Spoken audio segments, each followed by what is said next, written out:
កំពុងធ្វើអីបាត់អាយណាមីបាត់អានេះទៅណាទៅស្វីទៅពីស្វីហើយមានចាញ់លើបបិសាទៅស្វីអីទៅយំឡែកបងចង់ឡែកបានច្រើនហើយសប្បាយចិត្តចំពោះមិត្តភក្តិណាសប្បាយចិត្តខ្លាំងសាច់ច្បងបានទៅហើយថ្ងៃនេះអ្នកជួយរៀបដែរមានអារម្មណ៍មិនដែរអ្នកជួយរៀបចំអវ៉ាន់គេនេះភើបជំនួសហ៎ឥឡូវសួរម្ចាស់ខ្លួនចង់សួរពីអារម្មណ៍បើដែរមានអារម្មណ៍មិនដែរជិបនឹងได้លក់អត់ទេជំនួយទៅ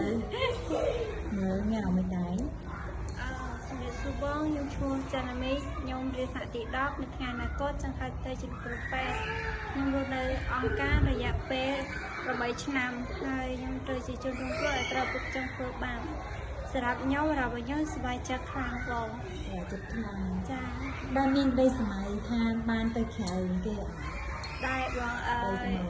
ពេលស្វែងខ្ញុំចង់ទៅប្រទេសក្រៅ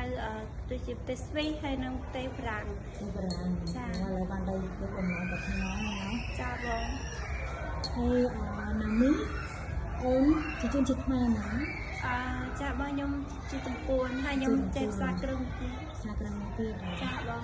ចាឥឡូវបងសួរមើលអីដែលជំរុញឲ្យអូនខំប្រឹងរៀនហើយខ្លាយជាត្រូវបានបងប្អូនបោះឆ្នោតឲ្យជាប់បាន4ដល់បានទៅទេចាបងអូនមានអីដែលជំរុញធ្វើឲ្យយើងតស៊ូទៅបានចាបងកត្តាដែលជំរុញឲ្យខ្ញុំតស៊ូហើយនឹងបានប្រទេសក្រៅសារតែខ្ញុំត្រូវបងប្អូនបោះឆ្នោតឲ្យដោយសារតែយើងជាបងទៅបុគ្គលមើលឃើញយើងថាយើងឧស្សាហ៍ព្យាយាមហើយយើងចេះជួយចែករំលែកទុក្ខធុរៈគ្នាកត្តាដែលធ្វើឲ្យខ្ញុំ